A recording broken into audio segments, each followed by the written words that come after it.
Good evening, everybody. Happy Sunday night. It is May 28th, Memorial Day weekend, 2023. Tomorrow's Memorial Day. We're going to talk about that a little bit and the reasons that we've been overdue on a podcast. It has been a crazy couple weeks. It's just time to buckle back down, get refocused on presidential campaign stuff. We've had a book to write. Once we announced, we had all kinds of machinations and things that rookie campaign people, being me, didn't know had to be done. But we're getting it done. And that's the exciting part. We're getting it done, and I'm watching everybody else in this arena, other candidates thrash and announce and go after each other. And we're silently building this wave back here. So you need to take advantage of that. June and July are going to be incredibly busy months for this campaign. The most exciting thing right now on the horizon is the July 4th parade in Alpena. That's pretty neat to me. It's pretty humbling. It's quite an honor to be able to walk in the parade that I remember being at when I was a little kid. We only went to that one a few times because we usually went to the Onaway parade, but I can remember my dad and I dragging our race cars in that parade and all the little kids going crazy for the race cars. And Dad was so proud to sit in his and rev it up once in a while and shake the halls when we were downtown. But another reason today is so special and that I wanted to make sure I got this podcast out is it is my father's birthday. And this is the second one we've had to celebrate without him. It's not an easy thing. But that also leads itself to the next part of this podcast, the next most important piece of it, and that we're changing the campaign slogan. The Be Nice or Be Quiet seemed to really fit when I came out with that one a while back. The test really well. People liked it, thought it was clever, blah, blah. But as we move through this campaign thing and we have these little focus groups test things and see the responses and what people think and what people see and what people feel when they hear different things. The Be Nice or Be Quiet, well received, was perceived as not strong enough in certain circles. In their circles we need to be strong in. We need to be strong in all of them.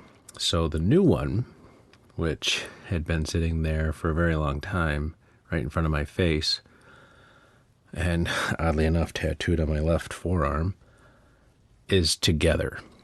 And the reason that's so important is kind of twofold. This whole campaign, this whole idea of running for president started in, and I know I've talked about it, and I'll just reiterate it again today. It started in a treatment room. My dad was fighting cancer, and we were in this little treatment room, and we'd have 4 or 5 hours, 5, 6 hours sometimes, to chat and fill time. Chatting with Dad was not really a time filler. It was just a joy. Well, we talked about this presidential stuff, and that's where the dream started. This is where this whole crazy idea started. Well, one day when we got this horrible news about the progression of the cancer, we went and got our normal ice cream and drove out to Dad's house, and he was a little more quiet than normal. So we pulled into the yard, excuse me, and Dad was quiet. He said, all right, how do you want to play this? Something I've heard a million times. And we talked about it. The most important thing was the handshake, the look in the eye, and the word together. The answer was always, Dad. Always together. Easy stuff, hard stuff, regardless of what it was, we always did everything together. Somebody that I value incredibly highly pointed out to me in a very polite way that perhaps that could be the campaign slogan. The story is written. It's right there in front of us. It's truly the the impetus for this whole thing, why not use it? It shows a lot more strength. The reason that it was so powerful is here's a man, a fearless man, staring death in the face, literally. And the most important thing to him was not himself. It was those around him, his girlfriend, his little girl, my sister. We got to take care of them. That was his most important thing. We need to take care of them. They're first. Don't worry about me. There's no more powerful message than that, ever. If we extrapolate that just a tiny bit, and it's not much of a reach when I think about it, together is right where we are now. It's not easy. We're not in a great position as a country, but we can be if we do this together, putting other people first. Say, okay, here's where we are.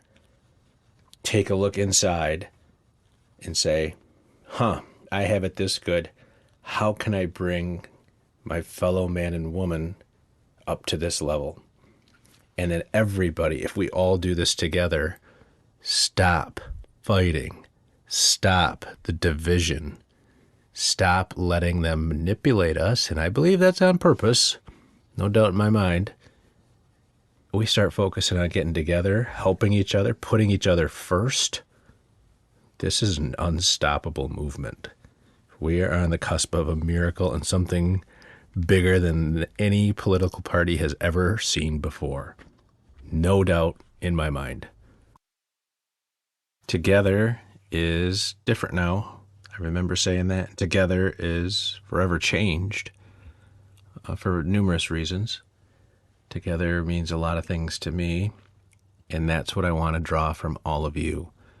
Together means something different to all of us, but it can be the unifying word that we follow and we go back to when things go to hell and things go off the rails a little bit. How do we fix it? We fix it together. And when I said this very first in my announcement that we don't just solve problems as Americans, we overwhelm them. Nobody, no country, nothing can stop America when we are together. That sends shivers of fear down our adversaries, and it gives great comfort to our allies. Let's get this thing back together. It's going to be a challenge. There's no question about that. Nobody said it's going to be easy. If it was easy, everybody'd do it. So we'll wind this little bit of this chat up. I want to say a thank you to the person that had the courage to bring this up to me. I think the other slogan was clever and fun, and it started off this whole thing on the right foot. It did catch the attention. That's what we needed, and off we go with that.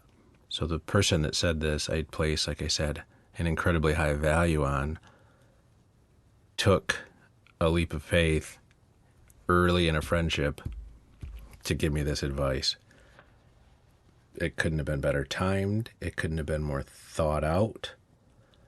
Clearly it was on her mind, and it was a chance. It's very difficult to tell someone that's headstrong, me, that thinks they know lots of things, me, that maybe I was going down the wrong path and could make an adjustment in course. So we did that.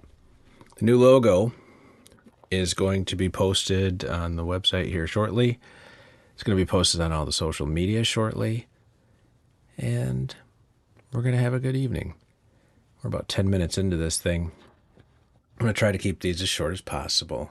But now that we've talked about all the emotional bits and pieces of the logo change and the tagline change and the gratitude for all of that, I need to do one more thing. And this is huge. I need to compel everyone to take a quick minute, find a place to be quiet, find a place to be on your own. I don't care where it is, and just find some gratitude in your heart for those men and women that gave their lives willingly for our freedom. Tomorrow's a major day. This weekend is the kickoff of summer, and sometimes we forget that it's not just that. The men and women that have given their lives so that we could live free and we could bring this nation back together, deserve some thought. We can't forget about those people. We wouldn't be here without them. So tomorrow when I go to the cemetery to put some flowers around the family plot, I like to drive around. That's something Dad and I did, and look at all the flags and just be amazed in that little small town where the family plot is, how many people from that little tiny town we've lost and have given up their lives for us. So take some time, explain it to your kids, maybe explain it to each other. If you don't understand what it's about, tomorrow is about remembering those that have given their ultimate sacrifice for us.